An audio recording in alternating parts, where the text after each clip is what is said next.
مکمل ایمان والی 4 خواتین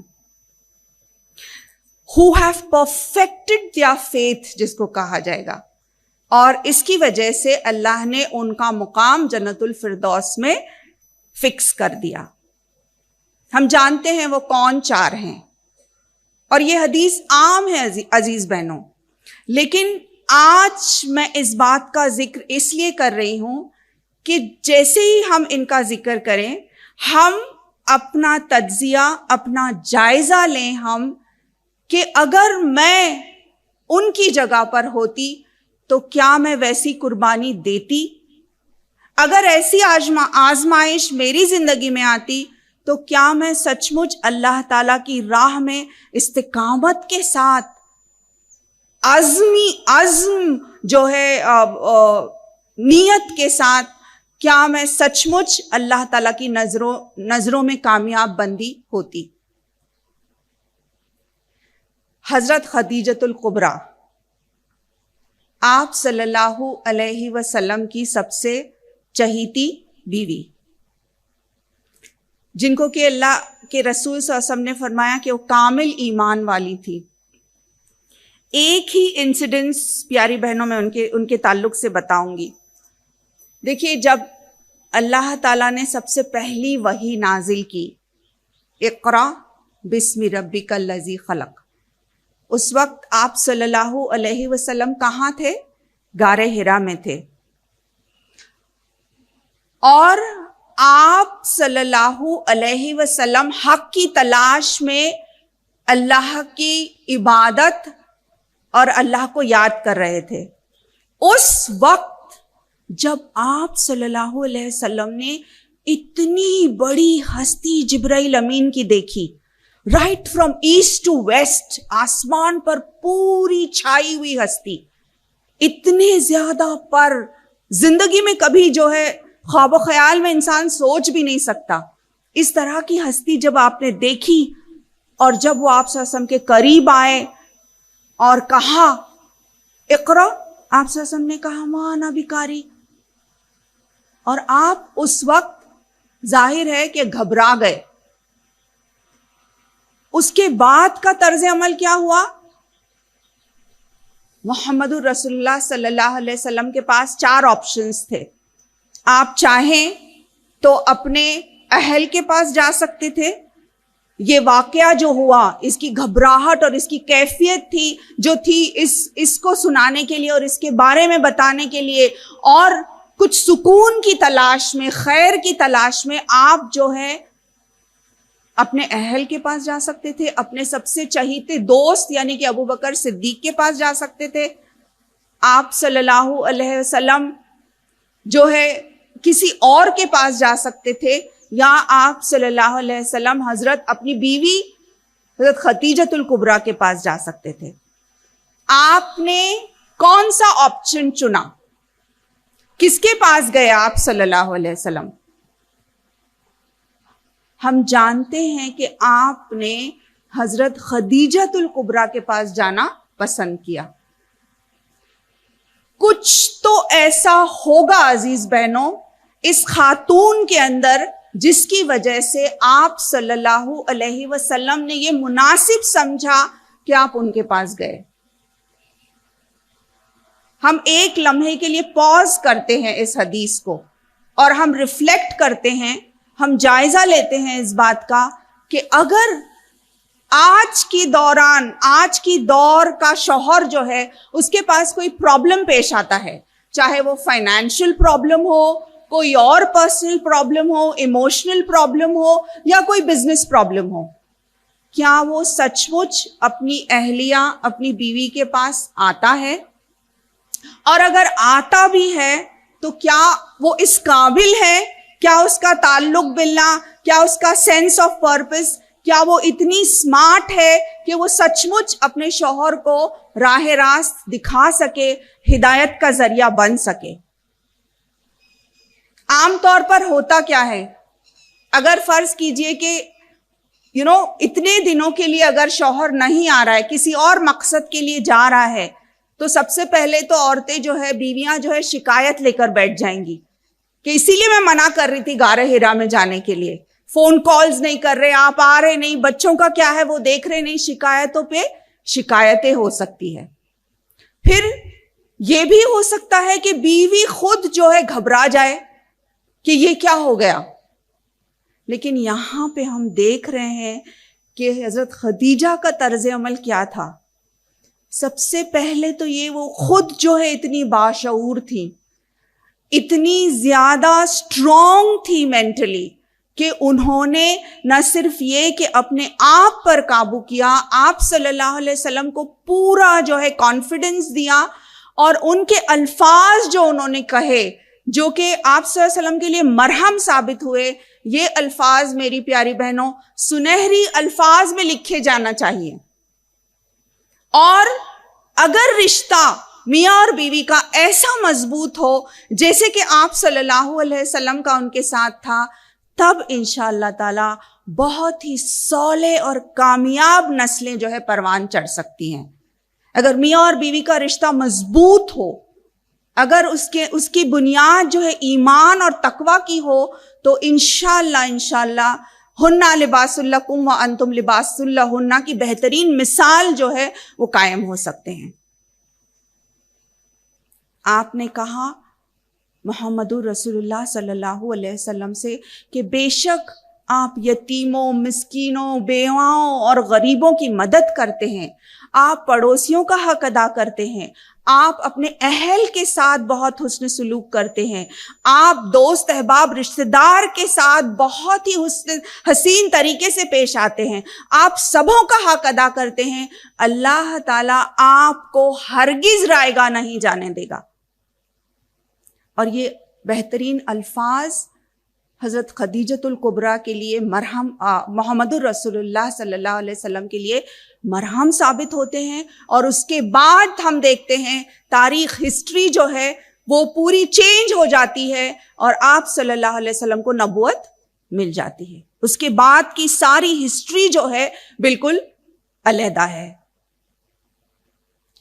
تو پیاری بہنوں, حضرت خدیجۃ الکبریٰ ایسے وقت پہ زبردست امپاورڈ مسلمہ تھیں جبکہ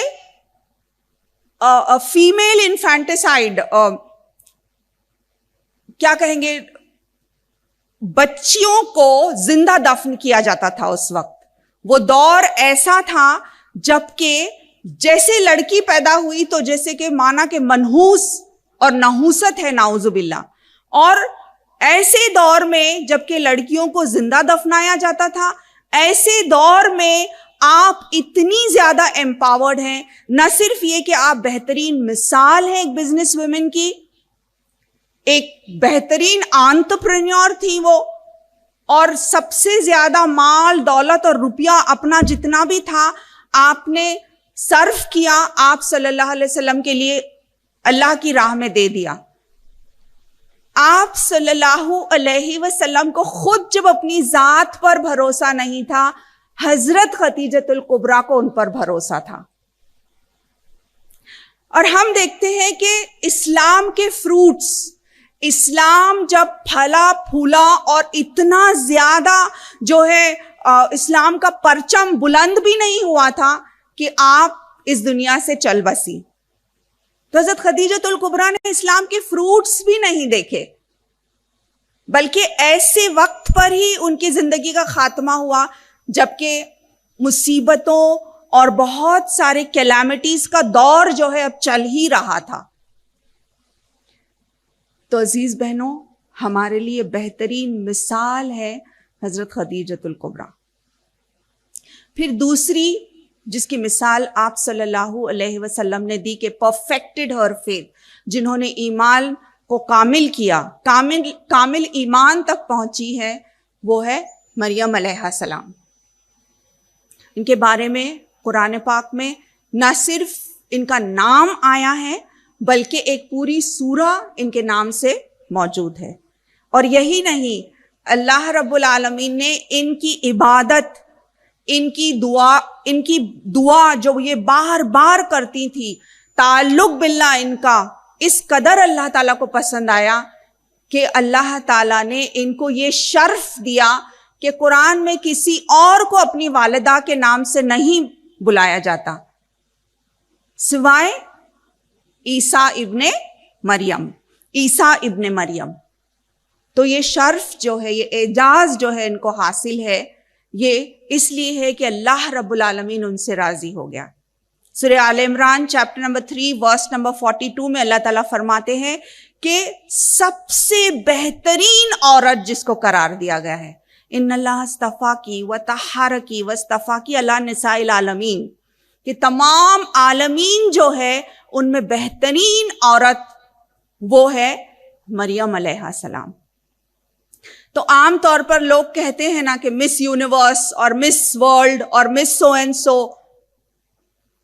مس universe of the glorious Quran اگر کسی کو قرار دیا جائے گا تو وہ ہے مریم علیہ السلام، مس یونیورس آف دا قرآن.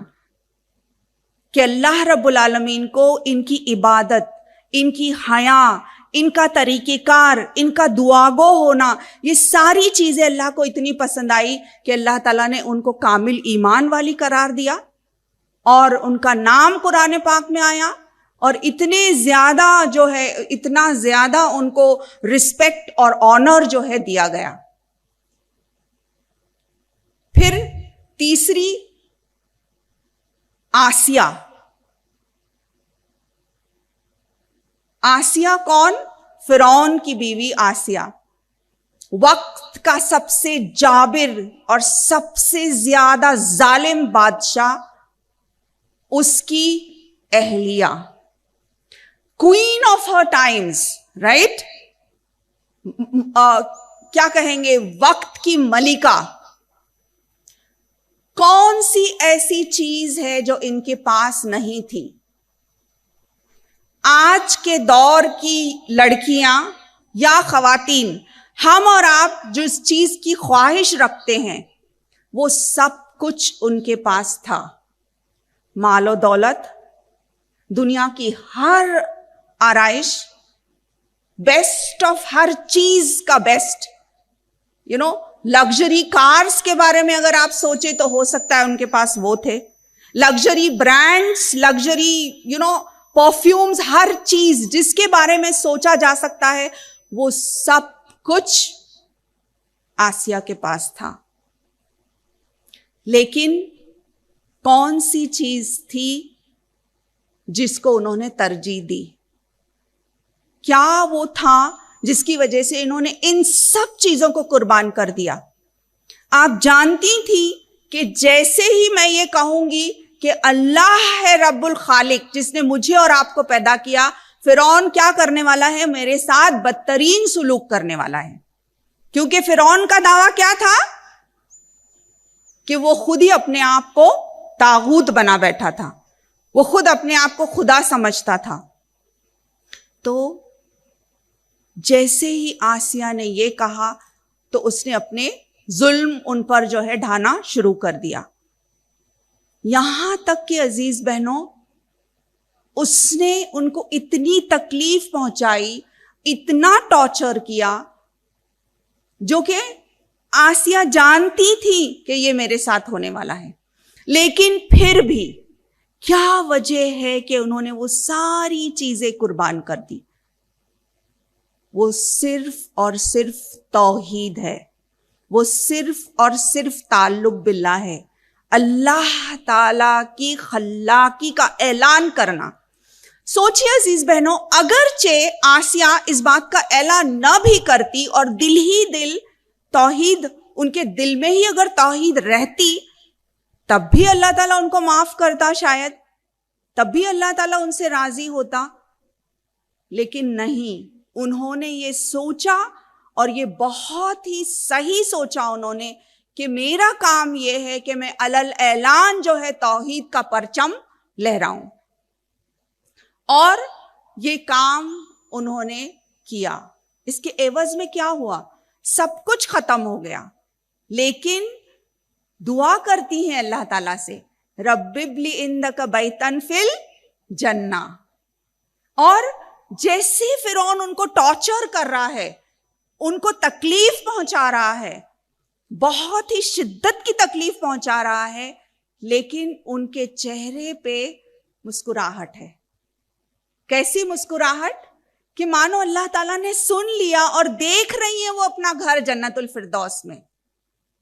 میری عزیز بہنوں، ہم پر جب مصیبت آتی ہے، ہم نے اگر خالص اللہ کے لیے نیت کی اور اللہ سے مانگا اللہ تو ہی مجھے اس مصیبت سے دور کر سکتا ہے، تو میری عزیز بہنوں ہم بھی یہ محسوس کریں گے. اور میں جانتی ہوں آپ میں سے کئی بہنیں ایسی ہیں کہ آپ اپنے ارد گرد سارا ماحول جو ہے اتنا زیادہ تکلیف دہ ہے، کیلامیٹیز میں گھری ہوئی ہیں، ٹیسٹس اللہ کی طرف سے آ رہے ہیں، لیکن پھر بھی اللہ تعالیٰ وہ قلب سلیم عطا کرتا ہے جس میں آپ پرسکون ہیں اور ہر حال میں الحمدللہ کہہ رہی ہیں. یس اور نو؟ تو کہاں سے آتا ہے یہ؟ اللہ رب العالمین ہی یہ دیتا ہے. پیاری بہنوں، آسیہ کو یہ پتا تھا کہ اللہ ہے، یہ تو دنیا چند دنوں کی ہے. آسیہ یہ جانتی تھی کہ یہ ساری جتنی بھی آرائش ہے، یہ مال و دولت، یہ سب کچھ فنا ہونے والا ہے. دیکھیے ان کا ویژن کتنا کلیئر تھا، ان کے پاس آخرت کا تصور کتنا صحیح تھا کہ آج جو بھی نقصان ہونا چاہے ہو جائے، لیکن آخرت تو میری ہے، منزل تو میری ہے، اور جنت الفردوس میں تو میرا گھر اللہ تعالیٰ بنانے والا ہے. تو عزیز بہنوں، لائف جو ہے یہ ایک ٹیسٹ ہے، امتحان گاہ ہے، اور ہم سب ہمیشہ اتار چڑھاؤ زندگی کے ہمیشہ ہمارے سامنے آتے ہیں، لیکن کیا اس وقت ہمارا طرز عمل ویسا ہوتا ہے جیسا کہ ہم کو آپ صلی اللہ علیہ وسلم نے بتایا کہ یہ 4 خواتین جو ہیں، اور ان کے علاوہ اور بھی ہیں جتنی بھی صحابیات ہیں جو ہمارے سامنے مثالی زندگی جن کی ہے، کیا ہم ویسا ہی طرز عمل کرتے ہیں؟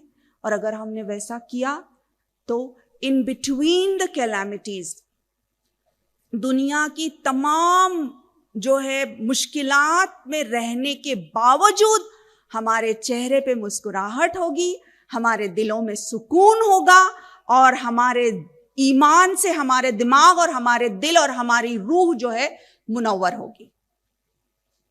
تو یہ ساری سٹوریز احادیث میں اور قرآن میں بس یوں ہی نہیں نازل ہوئی ہے پیاری بہنوں.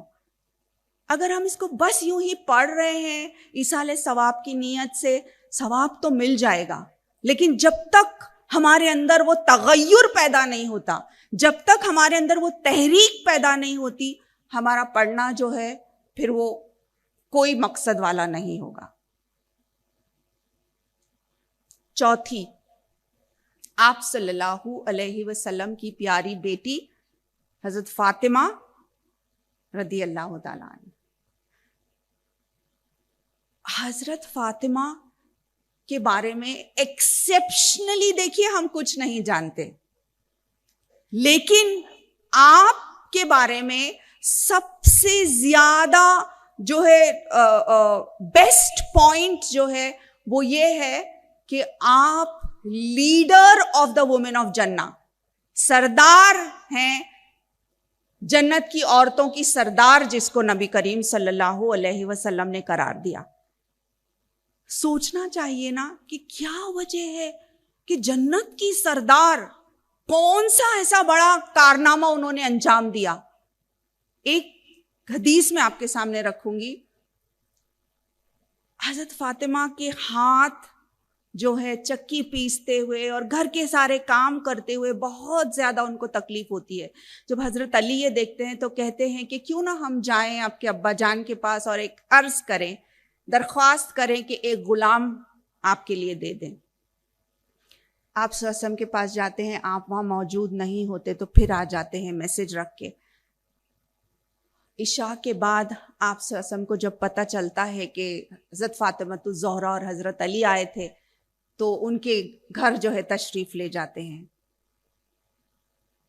اپنے چشم تصور سے اپنے آپ کو ان کے حجرے میں لے جائیے عزیز بہنوں، اور اندازہ لگائیے اس قربت کا جو باپ کو اپنی بیٹی سے ہے، وہ محبت، وہ شفقت، وہ رحم آپ صلی اللہ علیہ وسلم کا۔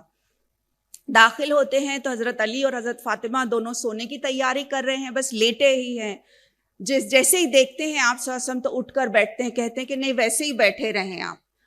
اور ڈسکرپٹیو حدیث ہے عزیز بہنوں، آپ جا کر بیٹھتے ہیں دونوں کے بیچ اس طرح سے کہ آپ کے پیر جو ہے ایک طرف حضرت علی کے پیر سے لگا ہوا ہے اور دوسری طرف جو ہے حضرت فاطمہ رضی اللہ تعالیٰ عنہ کے پیر سے جڑا ہوا ہے۔ اتنے وارم اور اتنے کلوزڈ انوائرمنٹ میں دیکھیے ایمبیونس جو ہے وہ کتنا زیادہ اہمیت والا ہے، اتنا وارم جو ہے ماحول ہے، اور آپ صلی اللہ علیہ وسلم کہتے ہیں میں جانتا ہوں کہ کس وجہ سے آپ آئے تھے میرے پاس، لیکن کیا میں تم کو اس سے بہتر نہیں عطا کروں؟ کیا میں تم کو اس سے بہتر فارمولا نہ دوں؟ کیا میں تم کو اس سے بہتر سولوشن نہ دوں؟ اس سے بہتر نسخہ نہ دوں؟ پھر کہتے ہیں فاطمہ تسبیح جو ہے وہ ان کو گفٹ کرتے ہیں، اور وہ تسبیح ہم جانتے ہیں، رائٹ؟ 33 مرتبہ سبحان اللہ، 33 مرتبہ الحمدللہ، اور 34 مرتبہ اللہ اکبر۔ تو یہ تحفہ آپ دیتے ہیں۔ پوائنٹ آف ریفلیکشن پیاری بہنوں، آپ صلی اللہ علیہ وسلم اگر چاہتے تو اشارہ کرتے اور آسمان سے فرشتے اترتے ہیں نا حضرت فاطمہ الزہرا کی مدد کے لیے۔ آپ کا بس یہ اشارہ، بس حکم کرتے تو سارے غلاموں کی لائن لگ جاتی ان کی مدد کے لیے، لیکن آپ چاہتے تھے اصل کامیابی اور اللہ کی رضا۔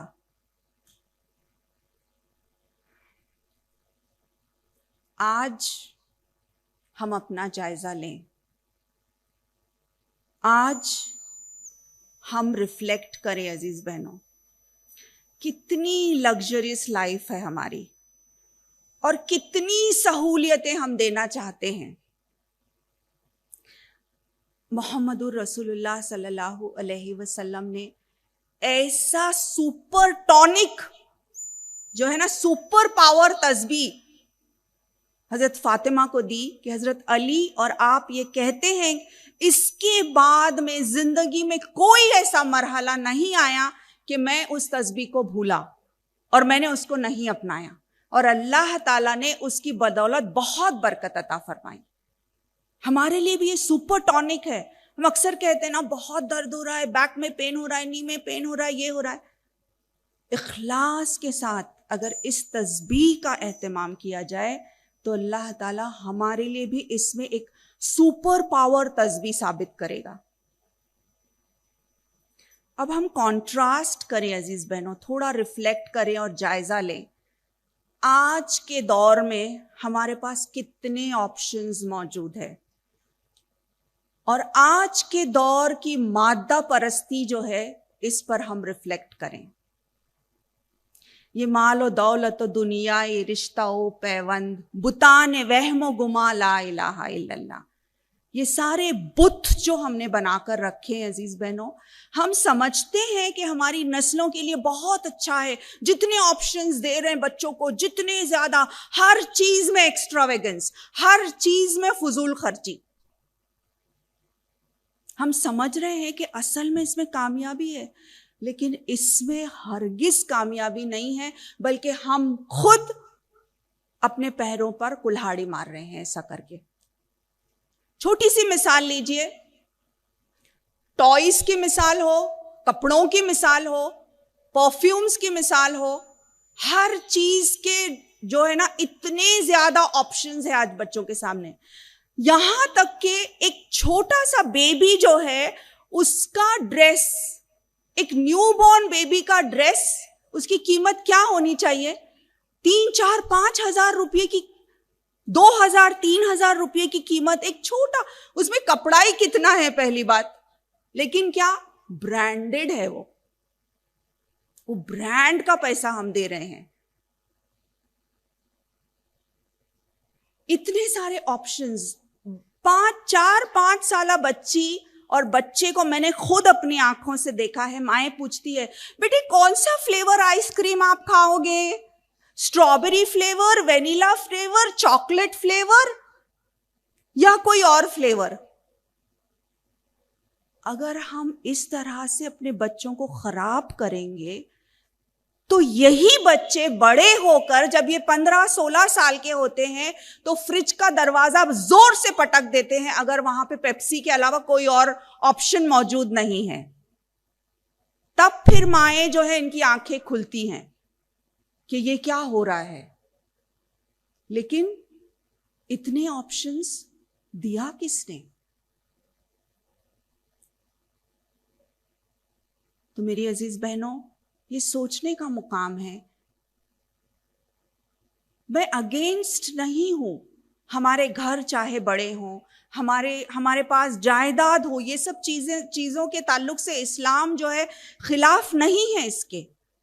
لیکن یہ ہے کہ بچوں کی تربیت کا معاملہ جب آتا ہے تو ہم کو بہت زیادہ سوچ کر جوڈیشیسلی جو ہے ہر قدم اٹھانا ہے تاکہ بچے جو ہیں ہمارے کنٹرول میں رہیں. سائیکالوجسٹ اور کاؤنسلرز کا بھی یہی کہنا ہے کہ بچے اگر 10 چیزیں مانگتے ہیں مہینے میں تو ان کو آپ صرف 5 چیزیں دو, کیونکہ آپ 10 کے 10 ان کو دیں گے تو ظاہر ہے کہ ان کو چیزوں کی قدر نہیں ہوگی. اللہ رب العالمین قرآن پاک میں چیپٹر نمبر 9 ورس نمبر 24 میں اللہ تعالیٰ فرماتے ہیں, سورہ توبہ کی آیت ہے, قُلْ إِنْ كَانَ آبَاؤُكُمْ وَأَبْنَاؤُكُمْ وَإِخْوَانُكُمْ وَأَزْوَاجُكُمْ وَعَشِيرَتُكُمْ وَأَمْوَالٌ اقْتَرَفْتُمُوهَا وَتِجَارَةٌ تَخْشَوْنَ كَسَادَهَا وَمَسَاكِنُ تَرْضَوْنَهَا أَحَبَّ إِلَيْكُمْ مِنَ اللَّهِ وَرَسُولِهِ وَجِهَادٍ فِي سَبِيلِهِ فَتَرَبَّصُوا حَتَّى يَأْتِيَ اللَّهُ بِأَمْرِهِ وَاللَّهُ لَا يَهْدِي الْقَوْمَ الْفَاسِقِينَ. تو اللہ تعالیٰ فرما رہے ہیں کہ چاہے وہ تمہارے بھائی ہو, تمہارے باپ, تمہارے دوست احباب رشتہ دار, تمہارے وہ گھر جن کو تم نے اتنا زیادہ سجایا ہے, تمہارے وہ بزنسز جس کے ماند پڑ جانے کا تم کو ڈر ہے, اگر یہ ساری چیزیں تم کو پسند ہیں, اللہ, اس کے رسول اور اس کی راہ میں جہاد کرنے سے زیادہ عزیز ہے اگر یہ سب, تو اللہ تعالیٰ کہتا ہے فتربصوا, انتظار کرو کس چیز کا, کہ اللہ اپنا ڈیسیشن لے آئے گا پھر تم پر. اور اللہ فاسق لوگوں کی مدد نہیں کرتا, ان کو ہدایت نہیں دیتا. تو پیاری بہنوں, اگر ہم اپنا جائزہ لیں کہ ہم کو کون سی چیز سب سے زیادہ عزیز ہے, اللہ کی راہ میں کچھ کر گزرنا, اللہ سے محبت, اللہ کے نبی سے محبت, اور اللہ کی راہ میں کچھ کرنے سے محبت.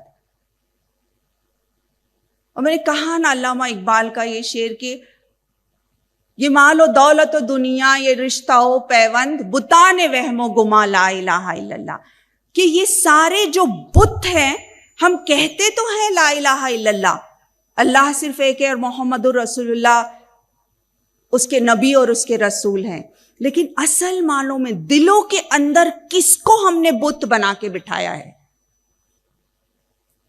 اور ایک بہت اہم بات میری پیاری بہنوں, جس چیز کو آپ سب سے زیادہ چاہتے ہیں, یہ بات لکھ لیں میری طرف سے, کہ جس چیز سے آپ نے سب سے زیادہ محبت کی, آپ اسی کے غلام ہو جائیں گے.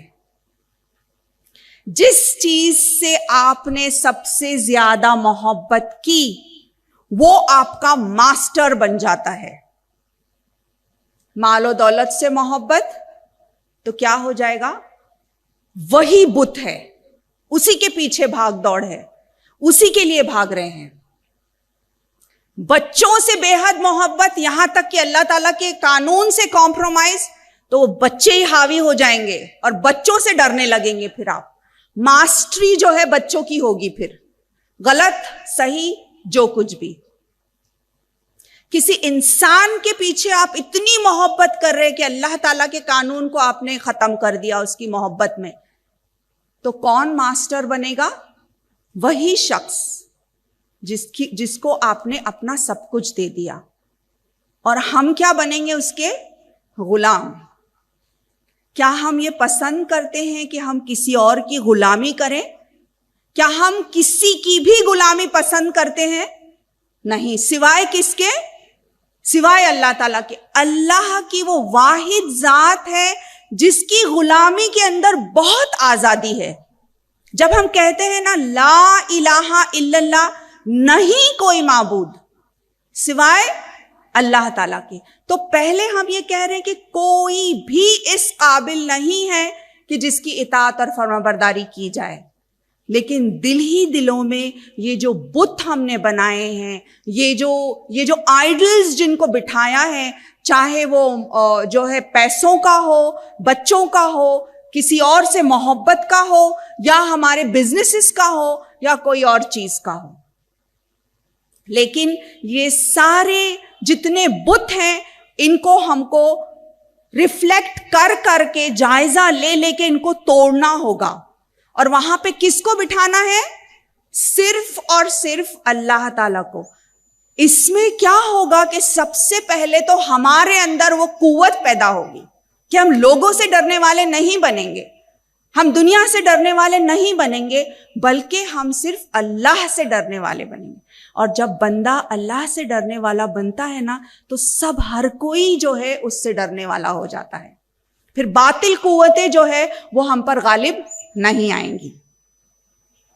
اور اسی کی ایک بہترین مثال جو ہے میری پیاری بہنوں وہ میں دوں گی، ایک ایسی ہستی کی صحابیات میں سے جن سے میں بہت زیادہ متاثر ہوں، اور وہ ہے ام عمارہ رضی اللہ تعالیٰ عنہ۔ ان کا نام جانتی ہیں آپ؟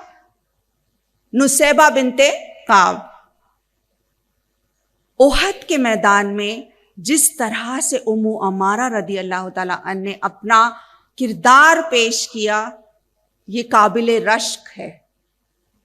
جیسے ہی آپ سنتی ہیں کہ حضرت محمد رسول اللہ صلی اللہ علیہ وسلم جو ہے وہ جنگ کے میدان میں ہے، اور ضرورت پڑ رہی ہے اس بات کی کہ کوئی ان کو ڈیفینڈ کرے، کوئی جو ہے وہاں پہ حاضر ہو جائے، تو میری پیاری بہنوں، حالانکہ اس وقت ان کے گھر میں ان کے شوہر نہیں ہوتے، فوری طور پر جو ہے تیار ہو جاتی ہیں اور احد کے میدان میں چلی آتی ہیں، اور بالکل آپ صلی اللہ علیہ وسلم کے سامنے، ان کے آگے، ان کے دائیں، ان کے بائیں، عمر رضی اللہ تعالیٰ عنہ کی یہ حدیث ہے جس میں بعد میں عمر رضی اللہ تعالیٰ عنہ نے اس حدیث میں بیان کیا ہے کہ آپ صلی اللہ علیہ وسلم کے الفاظ کیا تھے ام عمارہ کے بارے میں۔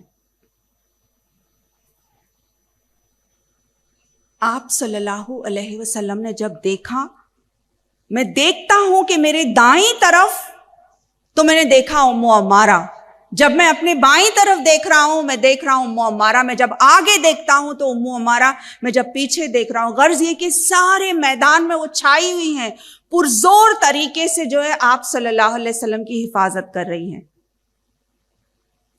تو نبی کریم صلی اللہ علیہ وسلم کو یہ ادا آپ کی بہت پسند آتی ہے، اور آپ کے لیے دعا کرتے ہیں کہ اللہ تمہارے اس عمل کو قبول کرے۔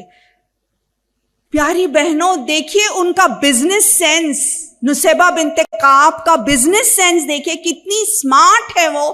یہ نہیں کہتی کہ بڑی خوش نہیں ہوتی کہ الحمدللہ اللہ کے نبی نے میرے لیے دعا کر لی تو میں الحمدللہ، بلکہ اتنی سمارٹ ہے وہ کہ کہتی ہیں کہ اللہ کے رسول صلی اللہ علیہ وسلم یہ دعا کیجئے کہ اللہ تعالی میرے اس عمل کو قبول کرے اور آپ کے گھر کے نزدیک میرا گھر بنائے جنت الفردوس میں، میرے لیے اور میرے گھر والوں کے لیے۔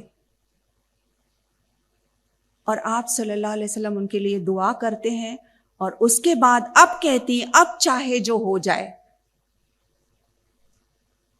کیونکہ آپ صلی اللہ علیہ وسلم نے اب دعا کی میرے لیے، تو جو بھی ہو مجھے منظور ہے۔ اور ان کا بیٹا سامنے زخمی ہو کر پڑا ہے، کہتی ہے اٹھو عبداللہ اور اللہ کی راہ میں لڑو جس طرح سے اللہ نے کہا ہے۔ عمارہ کے بارے میں آج ہم اس لیے ذکر کر رہے ہیں کیونکہ ان کا کردار، اور ایسا نہیں تھا کہ ان کے جسم پہ کوئی زخم نہیں آیا، کئی زخم ان کے جسم پر تھے، لیکن پھر بھی آپ نے بہادری اور شجاعت کے ساتھ جو ہے بڑے ہی ہمت افزائی کے ساتھ جنگ احد میں حصہ لیا۔ تو میری عزیز بہنوں، یہ صرف چند جھلکیاں ہیں۔ اسلامی تاریخ میں بہت سی ایسی ہستیاں موجود ہیں جن سے ہم ریلیٹ کر سکتے ہیں۔ کم سے کم ایک کو ہم اپنا رول ماڈل بنائیں، کم سے کم ایک سے ہم سبق سیکھیں تاکہ ہماری زندگیاں بھی ویسی ہی روشن ہو جائیں جیسے کہ ان کی زندگیاں روشن ہو چکی تھی۔ آخر میں میری پیاری بہنوں، میں کچھ نکات آپ کے لیے چھوڑوں گی ان انسیڈنسز کو لے کر جو ہم نے جن کا تذکیہ کیا، اسی سے ہم چند سبق جو ہے وہ حاصل کریں۔ سب سے پہلا نقطہ یہ کہ اللہ تعالیٰ سے گہرا تعلق، ہمارا کنیکشن جو ہے وہ اللہ تعالیٰ سے بہت اسٹرانگ ہو، اور یہ کنیکشن اسٹرانگ کرنے کے لیے ہماری نمازیں، ہمارے عبادات، سب کچھ میں ہم کو جان ڈالنا ہے، اخلاص ڈالنا ہے۔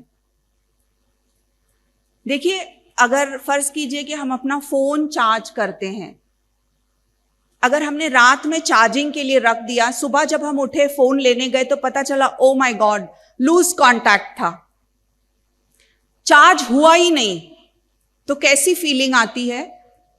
ظاہر ہے ابھی جانا ہے باہر، فون لے کر جانا ہے، تو بڑے افسوس کی فیلنگ، یا اللہ میں نے پراپر پلگ ان نہیں کیا تھا یا بٹن آن نہیں کیا تھا تو چارج ہی نہیں ہوا ہے فون۔ سوچئے کل قیامت کے روز ہمارا کتنا افسوس ہوگا ہم کو اس بات پر کہ ہم نے نمازیں تو پڑھی، روزے بھی رکھے، ساری عبادات کی، لیکن ہمارا کنیکشن جو ہے اللہ تعالیٰ سے وہ اسٹرانگ نہیں تھا، وہ مضبوط نہیں تھا۔ اس لیے ہم اللہ تعالیٰ سے وہ بات چیت نہیں کر سکے، اسی لیے وہ خشوع پیدا نہیں ہوئی ہماری نماز میں۔ جب قرآن ہم پڑھ رہے ہیں تو جیسے مانو اللہ تعالیٰ ہم سے بات کر رہا ہو، ہم جب دعا کر رہے ہیں، ہم جب نماز پڑھ رہے ہیں تو ہم اللہ تعالیٰ سے بات کر رہے ہیں۔ تو ہمارا یہ ریلیشن شپ جو ہے اللہ تعالیٰ سے، جو بانڈنگ ہے پیاری بہنوں، اس کو ہم کو بہت مضبوط بنانا ہے۔ پھر دوسری اہم بات یہ کہ اللہ تعالیٰ قرآن میں فرماتا ہے کہ اللہ تعالیٰ نے زندگی اور موت دونوں کو ہمارے لیے آزمائش بنا کر بھیجا ہے۔ سورہ ملک چیپٹر نمبر 67 ورس نمبر 2 میں اللہ تعالیٰ فرماتا ہے، الذی خلق الموت والحیات لیبلوکم ایکم احسن عملا، کہ میں دیکھوں کہ تم میں سے کون ہے جو احسن عمل کرتا ہے۔ تو اللہ رب العالمین نے ہماری زندگی کو ایک آزمائش بنایا۔ اب ہمارے لیے یہ ہے کہ ہم اس میں بڑھ چڑھ کر جو ہے اللہ کے آگے ثابت کریں کہ اللہ تعالیٰ میں کامیاب بندوں میں شامل ہونا چاہتی ہوں۔ اور جہاں تک ہمارے بچے، ہمارے خاندان، ہماری فیملی ہے پیاری بہنوں، اس کو بھی اللہ تعالیٰ نے ٹیسٹ بنایا۔ دیکھیے، بچوں کے تعلق سے قرآن میں بہت سارے تھیمز ہیں، 3-4 تھیمز جو ہے وہ بہت بیسک ہیں جس کو اللہ تعالیٰ نے بتایا ہے۔ المال والبنون زینت الحیات الدنیا، ہے نا، بچوں کو اور فیملی کو اللہ تعالیٰ نے زینت بنایا، لیکن ساتھ ہی ساتھ اللہ تعالیٰ یہ بھی کہتا ہے کہ فتنہ بھی ہے، یہ مال اور یہ بچے جو ہے ہمارے لیے فتنہ ثابت ہو سکتے ہیں۔ اسی طرح سے اللہ تعالیٰ یہ بھی کہتا ہے قرآن میں کہ قیامت کے دن ایسا ہوگا کہ یہی مائیں جو اپنے بچوں کو اتنا چاہتی ہیں، یہ بالکل دور بھاگیں گی ان سے کہ اللہ تعالیٰ ان کو قربان کر دو اور میری نجات کر دو۔ چیپٹر نمبر 70 میں اللہ تعالیٰ فرماتے ہیں کہ اس طرح کا منظر ہوگا کہ مائیں اور جتنے بھی والدین ہیں وہ یہ کہیں گے کہ اللہ تعالیٰ بس ان کو لے لو، ان کو قربان کر دو اور ہماری جو ہے ہمارے لیے سلامتی کا ذریعہ بنا دو۔ تو اعوذ باللہ پیاری بہنوں، اللہ نہ کرے کہ ایسا وقت آئے، کیونکہ دنیا اور دنیا کی زندگی، یہ ساری چیزیں جو ہے یہ اللہ کے نزدیک صرف ایک آزمائش ہے. تو کیا ہم یہ سمجھ رہے ہیں کہ یہ ہمارے لیے آزمائش ہے؟ اور کیا ہم سچ مچ اس طرح کا طرز عمل کر رہے ہیں ہر لمحہ یہ سوچ کر کہ کیا رب میرا راضی ہو رہا ہے اس سے؟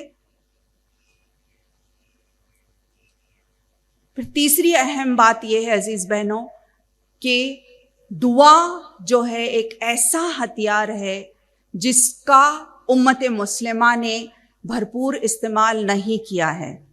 دعا کو ہم انڈر ایسٹیمیٹ کرتے ہیں، جبکہ دعا ایسی چیز ہے کہ ایک بہت ہی زیادہ پرزور ہتھیار ہے ہمارے پاس، جس کا اگر ہم نے صحیح استعمال کیا تو ہماری دعائیں اللہ تعالیٰ قبول کرتا ہے. اور کون سا وقت ہے جس وقت دعا سب سے زیادہ قبولیت کی گھڑی ہوتی ہے؟ تہجد کا وقت. تو اس کا اہتمام بھی ہم کریں رات کے ایسے لمحات میں، جبکہ اللہ تعالیٰ ہم سے کہتا ہے کہ ہے کوئی جو اٹھے اور میری بارگاہ میں جو بھی مانگنا ہے مانگے. لیکن پیاری بہنوں اس وقت جو ہے ہم اپنی نیند میں اور اپنی جو ہے مصروفیات میں بزی رہتے ہیں.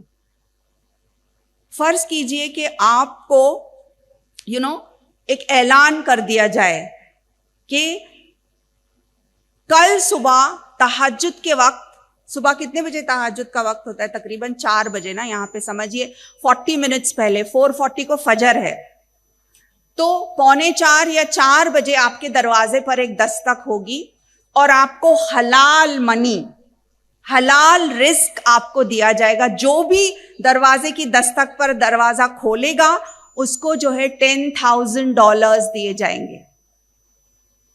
تو آپ کا کیا طرز عمل ہوگا؟ حلال منی ہے، اللہ کی طرف سے ہے، ہم تیاری کریں گے نا اس بات کی کہ فوری طور پر جلدی سو جائیں، الارم سیٹ کریں گے، جتنے بھی جو ہے پروویژنز ہیں وہ ہم کر لیں گے تاکہ ہم یہ اپرچونٹی جو ہے اس کو مس نہ کریں. تو پیاری بہنوں، اللہ تعالیٰ جو رحمت، جو برکت اور جو اللہ کا جو کرم ہے وہ ہم پر نازل کرتا ہے، کیا وہ $10,000 سے زیادہ نہیں ہے؟ اور پھر آپ کے لیے تو دروازہ کھلا ہے، ہمارے لیے تو دروازہ کھلا ہے اللہ تعالیٰ کا کہ ہم جو بھی مانگے اللہ تعالیٰ وہ دیتا ہے. شرط یہ کہ وہ ہمارے لیے اچھا ہو، وہ حلال ہو، وہ خیر ہو اس میں، تو اللہ تعالیٰ اس کو ضرور دے گا ہم کو. تو جب ہم اٹھیں تو ہم اللہ سے مانگے. دیکھیے آپ کو اور مجھے آج اللہ تعالیٰ نے خیر عافیت سے رکھا، اس کے لیے آپ کتنی رقم ادا کر سکتے ہیں؟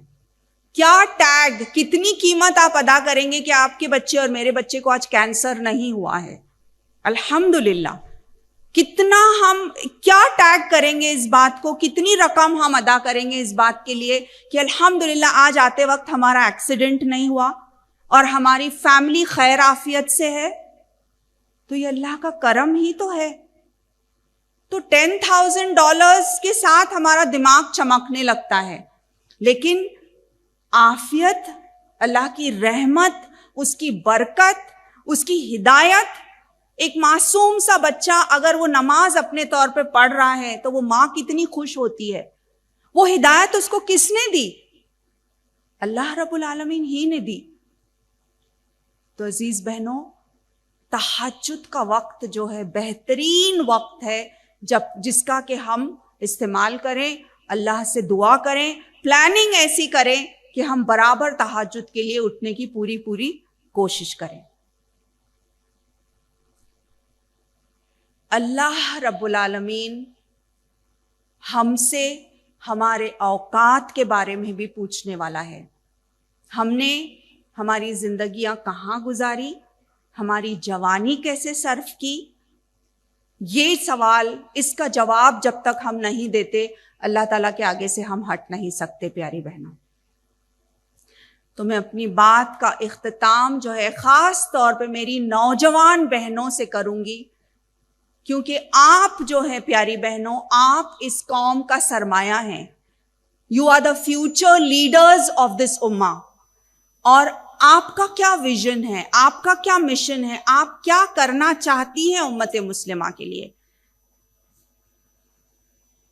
اور علامہ اقبال کے الفاظ میں بہت خوب کہا انہوں نے کہ کبھی اے نوجوان مسلم تدبر بھی کیا تو نے, وہ کیا گردوں تھا تو جس کا ہے ایک ٹوٹا ہوا تارا, تجھے اس قوم نے پالا کہ آغوش محبت میں کچل ڈالا تھا جس نے تاجے سرے داراں. تجھے آبا سے اپنی کوئی نسبت ہو نہیں سکتی, تجھے آبا سے اپنی کوئی نسبت ہو نہیں سکتی, کہ تو گفتار وہ کردار, تو ثابت وہ سیارہ.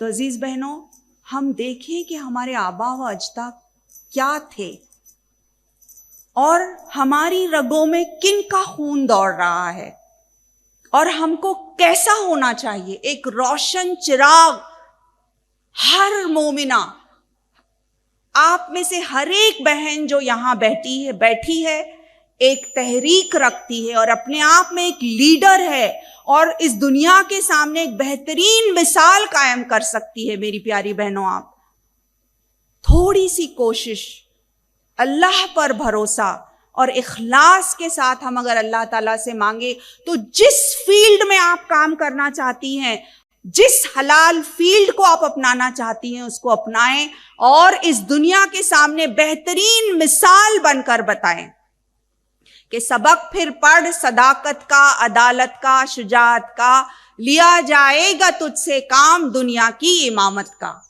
وقولوا قولی ھذا انہ واستغفر اللہ لی ولکم انہ غفور الرحیم. جزاکم اللہ خیر.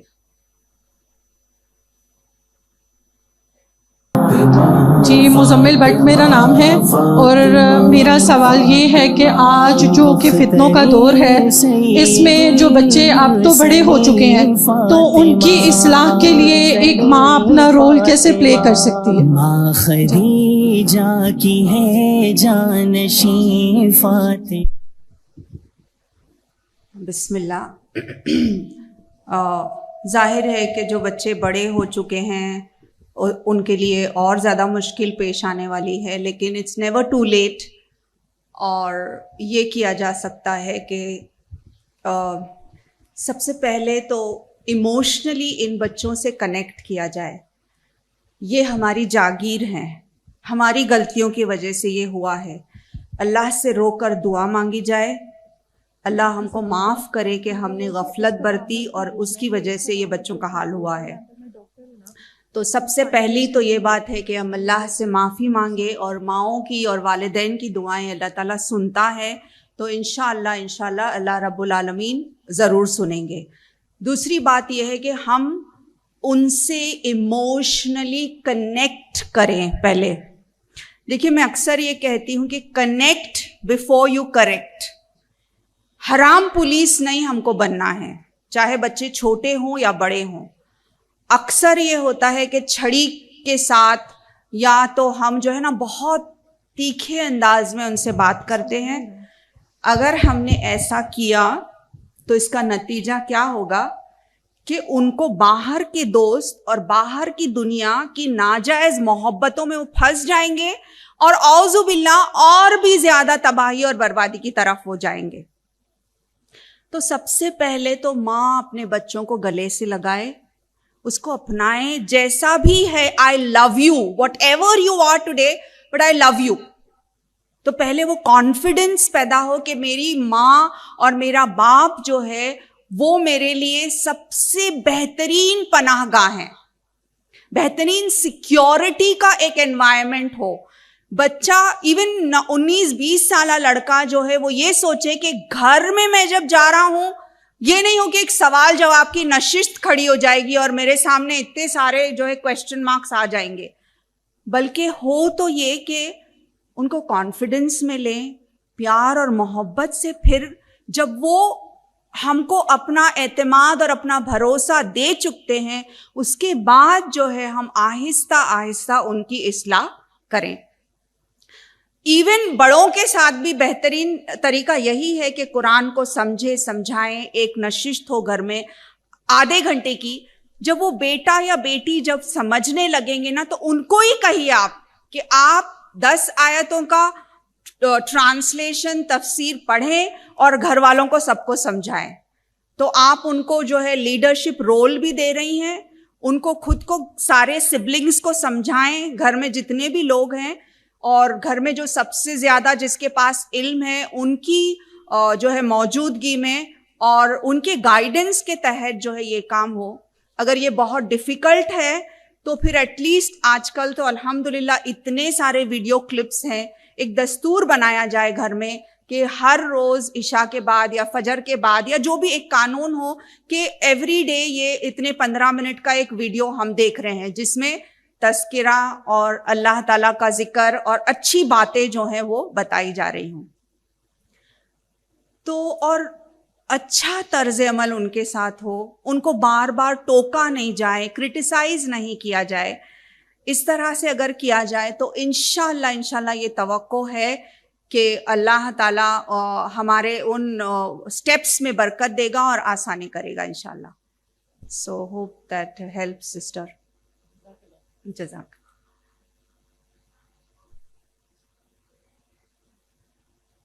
وعلیکم السلام. آواز نہیں آ رہی, 1 منٹ مائک آن کر دیں. کوشچن مائک آن کریں.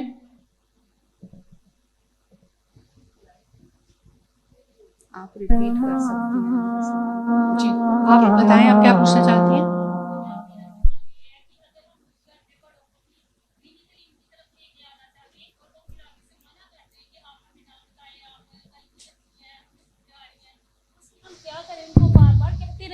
یا 2-3 دفعہ میں ہی.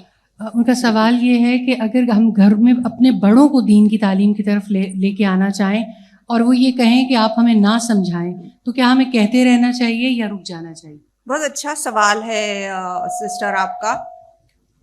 دیکھیے بڑوں کے ساتھ جس طرح سے اصلاح ہونی چاہیے اس کا طرز عمل بہت حکمت کے ساتھ ہونا چاہیے. یہ نہیں کہ آپ جس طرح سے ٹین ایجرز کو بتا رہی ہیں یا دوسروں کو بتا رہی ہیں آپ اسی طرح سے ان کو نہیں بتا سکتی.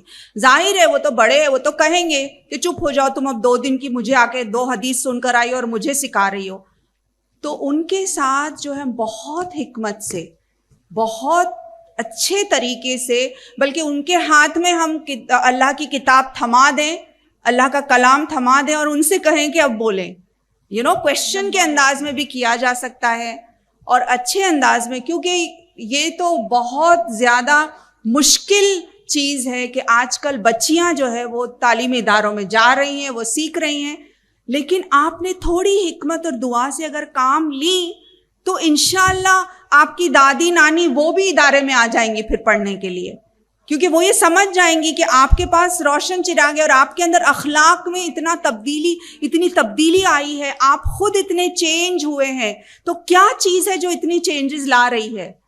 آپ نے یہ النور اکیڈمی جوائن کی ہے, okay, so even I want to go there. So آپ کے اپنے طرز عمل سے آپ ان کو سکھائیں, نہ کہ بالکل آپ اپنا پروف اور دلیل ان کے سامنے پیش کر رہی ہیں, تو ظاہر ہے کہ کسی کو بھی یہ چیز پسند نہیں آئے گی. So hope that helps.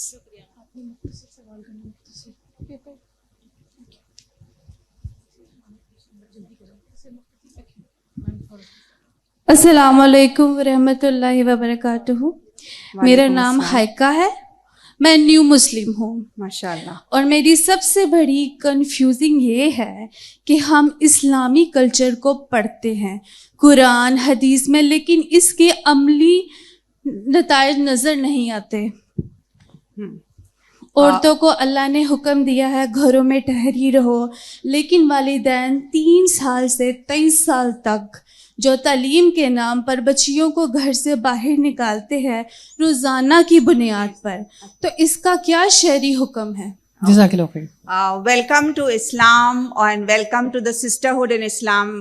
پیاری بہن جنہوں نے دین کو قبول کیا ہے, ریورٹ سسٹر ہیں یہ, تو میں آپ کو مبارکبادی دیتی ہوں اس بات کی کہ آپ نے اپنے ہوش و حواس میں اور سوچ سمجھ کر دین کو قبول کیا ہے. اور ان کی یہ شکایت ہے کہ ہم جو ہے اسلام کے فروٹس جو ہیں, اسلام کی روشنی ہم دیکھ نہیں رہے ہیں آج. یہ تو نظریہ اور نظریے کا فرق ہے پیاری بہن. آج اگر ہم دیکھیں ایک جب ہم تزکیہ کر رہے ہوتے ہیں نا, تو ہم ظاہر ہے کہ ہم کریٹیکل پوائنٹس لیتے ہیں. لیکن آپ مجھے سیال کوٹ کے بارے میں اگر پوچھیں اچھی باتیں جو میں نے ڈاکٹر صاحبہ سے سنا ہے, میں اس کی گنتی تو نہیں لینے بیٹھ جاؤں گی. اب بہت ساری ایسی اچھی باتیں میں نے یہاں کے بارے میں سنا ہے, عقیدے کے بارے میں, مال و دولت جس طرح سے اللہ کی راہ میں خرچ کرتے ہیں یہاں کے لوگ, بہت ساری تعریفیں سنی ہیں. لیکن ہمارا مقصد کیا ہے کہ ہم اور امپروو ہوں, رائٹ؟ تو اسی طرح سے امت مسلمہ کے بارے میں اگر آپ سوچیں, سب سے زیادہ جو ہے بہترین قوم جس کو کہ اللہ تعالیٰ نے قرار دیا ہے, اور ہم دیکھ رہے ہیں اس کے نتائج الحمدللہ. ویسٹ میں یا ایسٹ میں آپ لیں, زیادہ سے زیادہ لوگ, زیادہ سے زیادہ خواتین جو اسلام کو قبول کر رہے ہیں, ٹو دا ایکسٹینٹ کہ آپ اندازہ لگائیے, آپ سوچئے کہ ایوری تھرڈ پرسن, اگر آپ کنٹینیوسلی جو ہے دین اسلام کی تبلیغ کرتے رہتے ہیں, ہم میں سے ہر کوئی اگر 3 لوگوں کو ہم دین اسلام کی دعوت دیتے ہیں تو 50 سال کے اندر اسلام جو ہے غالب آ جائے گا. تو یہ کتنی بڑی خوشخبری ہے. ہم کریٹیکل انداز میں جب بات کرتے ہیں نا, تو ٹھیک ہے ہماری اپنی اصلاح کے لیے ہم کریٹیکلی سوچتے ہیں, لیکن ویسے اگر دیکھا جائے تو تمام کمیونٹیز میں سب سے زیادہ چیریٹیبل کمیونٹی کون سی ہے؟ مسلمانوں کی کمیونٹی سب سے زیادہ اللہ کی راہ میں, مدرسوں میں, اور جو ہے تمام جو ہے پروجیکٹس میں خرچ کرنے والی کمیونٹی کون سی ہے؟ مسلمانوں کی کمیونٹی ہے, کیونکہ اسلام یہ سکھاتا ہے. تو یہ چیز جو ہے ہماری فطرت میں ہے پیاری بہن. لیکن جب ہم کریٹیکلی سوچتے ہیں تو ہم اس وقت اپنی اصلاح کے لیے یہ کہتے ہیں. اور جہاں تک آپ کا تعلق ہے کہ آپ کہہ رہی ہیں کہ گھروں میں رہنا چاہیے, بے شک گھروں میں رہنا چاہیے, لیکن گھروں میں رہنے کا مطلب یہ نہیں ہے کہ ہم اپنی ذہانت پر پردہ ڈال دیں. گھروں میں رہنے کا یہ مطلب نہیں ہے کہ ہم علم ہی حاصل نہ کریں. آپ صلی اللہ علیہ وسلم نے یہ کہا نا کہ علم کا حاصل کرنا ہر مرد اور عورت کے لیے فرض ہے. اگر ایک ماں تعلیم یافتہ ہوگی تو ایک نسل تعلیم یافتہ ہوگی. اگر ایک ماں جاہل ہوگی تو ایک ساری نسل جو ہے جہالت میں مبتلا ہوگی. تو ہم کو اس بات کو ذہن نشین کرنا ہے کہ ہم ضرور حیا کے ساتھ اگر ہم کو چین بھی جانا پڑے تو ہم جا سکتے ہیں. اسلام کے حدود میں, اسلام کے دائرے کے اندر رہتے ہوئے دین کے کام کے لیے, اچھے کاموں کے لیے, بزنس کے لیے بھی ہم وہ کام کر سکتے ہیں. اسلام نے اس میں کوئی روک نہیں ڈالی ہے. تو مس انڈرسٹینڈ نہیں کرنا چاہیے, کریکٹ اور اوتھینٹک سورسز تک ہم پہنچے اور صحیح دین کا علم ہم کو حاصل کرنا چاہیے. Hope that help sister. السلام علیکم. السلام علیکم. میرا نام انلیب ہے اور میں نے آپ سے ایک کویسچن پوچھنا ہے. ہمارے ارد گرد اتنی ڈسٹریکشنز ہیں, تو ان ڈسٹریکشنز میں ہم لوگ استقامت کے ساتھ مطلب کنسسٹنٹ کیسے رہیں؟ پیئر پریشر ہے, پھر فیملی آ جاتی ہے ساری, تو کوئی ایسی ٹپ جس سے ہم لوگ کنسسٹنٹ رہیں اس بات پہ؟ Very good question. اور پیاری بچی کا یہ سوال ہے کہ بہت زیادہ ڈسٹریکشنز ہے تو فوکس کرنا بہت مشکل ہو جاتا ہے. And I agree, totally agreed کہ یہ دور جو ہے بہت زیادہ ڈسٹریکشنز کا دور ہے. لیکن ساتھ ہی ساتھ اس دور میں بہت سے آپشنز بھی موجود ہیں, ویدر اٹس آن لائن اور آف لائن. آپ جو ہے سب سے پہلے تو ہم دعا کریں اللہ تعالیٰ سے کہ اللہ کیپ می فوکسڈ. اس کے بعد یہ ہے کہ ہمارے دیکھیے رشتہ داروں اور گھرانے تو اللہ تعالیٰ ہم کو دیتا ہے, لیکن دوستوں کے معاملے میں یہ ہے کہ وہ چوائس اللہ تعالیٰ نے ہم کو دی ہے. تو سب سے پہلا کام ہم یہ کریں کہ ہمارے جو دوست ہوں وہ ایسے ہوں جو اللہ کو ڈرنے والے ہوں, جو فوکسڈ ہوں. بیکاز جو آپ کا دوست ہوگا نا ویسا ہی بولنا, سوچنا, اٹھنا, بیٹھنا آپ کا بھی ہوگا. کچھ ہی دنوں بعد آپ دیکھتے ہیں کہ جس کے ساتھ, جن لوگوں کے ساتھ آپ جو آپ کے ارد گرد ہے نا, آپ کا سوچنا بھی ویسے ہی ہو جاتا ہے. تو اچھی فرینڈشپ. اب آپ کے فرینڈز اگر اچھے نہیں ہیں تو کیا کریں؟ ان کو اچھائی کی طرف بلائیں. اگر وہ نہیں آئے تو کیا کریں؟ قالو سلاما, کہ مجھے ہے نا اب آپ سے دوستی, sorry I cannot go to the fancy parties and the dance parties and the music parties. آپ میرے ساتھ جو ہے اسلامی ادارے میں اگر آ رہی ہیں تو ٹھیک ہے. تو companionship matters a lot. دوست اچھے ہوں آپ کے. Another important point is آپ اپنے آپ کو اچھے پروگرامز میں انرول کریں. فری ٹائم اپنے آپ کو نہ دیں, کیونکہ فری ٹائم میں جو ہے نا شیطان حاوی ہو جاتا ہے اور ہر چیز کو ڈیلے کرنا. Procrastination is a strong equipment of the شیطان. پروکاسٹینیشن کیا ہے؟ تاخیر کرنا. ابھی نہیں, میں بعد میں کروں گی, نیکسٹ ایئر سے کروں گی, نیکسٹ ویک, نیکسٹ منتھ سے کروں گی. تو فوکسڈ رہنے کے لیے یہ ہے کہ آپ اپنے آپ کو انرول کریں اچھے پروگرامز میں, خاص طور پہ ایسے پروگرامز جو آپ کو قرآن سے قریب لے آ رہے ہوں, جو آپ کا تعلق باللہ اسٹرانگ بنا رہے ہوں, تاکہ every time when you are connected to اللہ سبحانہ و تعالیٰ, آپ غلط کام کے لیے قدم اٹھا رہے ہیں لیکن فوراً دماغ میں یہ خیال آ رہا ہے کہ نہیں, میرا رب تو اس سے راضی نہیں ہوگا. تو اللہ کانشیسنس کیسے ڈیولپ ہوگا؟ اللہ کانشیسنس ڈیولپ کرنے کے بعد انشاءاللہ آپ کو ہیلپ ہوگی کہ آپ فوکسڈ انداز میں پھر کام کر سکیں گے. تو یہ بہت ضروری ہے. دعا, friend circle, enrollment in best of the قرآن اسٹڈی پروگرامز, اور ایسے پروگرامز جہاں آپ کے ٹیلنٹس کا استعمال ہو, اسکلس کا استعمال ہو, اللہ کی راہ میں کچھ نہ کچھ اللہ کی راہ میں دینے والے بن جائے. اسٹارٹ تو کریں آپ کے محلے کے کچھ بچوں کو میتھمیٹکس ہی پڑھائیے آپ فی سبیل اللہ. اس کی برکت سے اللہ تعالیٰ آپ کی اور بھی اللہ آپ کے کوالٹیز کو جو ہے انہینس کرے گا پھر. So hope that helps. جزاک اللہ خیر. ہمیں پیچھے سے سگنلز آ رہے ہیں کہ ہمیں دعا کی طرف جانا ہوگا. جزاکم اللہ خیرن. آئی ایم سو گریٹفل, بہت زیادہ شکر گزار ہوں اللہ تعالیٰ کے بعد اس ادارے کی اور آپ سب بہنوں کی. And I love you for the sake of اللہ. الحمدللہ, جزاک اللہ خیر. اصل میں تو شکر گزار ہم ہیں اپنے رب کے, اور پھر الحمدللہ آپ کے, کہ اس طرح سے آپ وقت دے رہی ہیں اور جگہ جگہ پہنچ رہی ہیں اور اپنی بہنوں کو تعلیم دے رہی ہیں. اللہ تعالیٰ آپ کو اس پر اجر عظیم عطا کرے. انشاءاللہ استاذہ صاحبہ دعا کروائیں گی. آپ اپنی نشستیں جب تک ہماری محترم مہمان اپنی گاڑی تک نہیں پہنچ جائیں گے, انشاءاللہ جس سکون کا آپ نے مظاہرہ کیا ہے, جس ڈسپلن کا آپ نے مظاہرہ کیا ہے, جتنے آپ نے اچھے سوالات کیے ہیں, اللہ تعالیٰ آپ کو جزائے خیر دے. جب تک وہ گاڑی میں نہیں جائیں گے انشاءاللہ آپ یہاں پر موجود رہیں گے. دعاؤں کا وقت ہے, دعا کرتے ہی انشاءاللہ ہم اپنے مہمانوں کو یہاں سے رخصت کریں گے. جزاک اللہ خیر.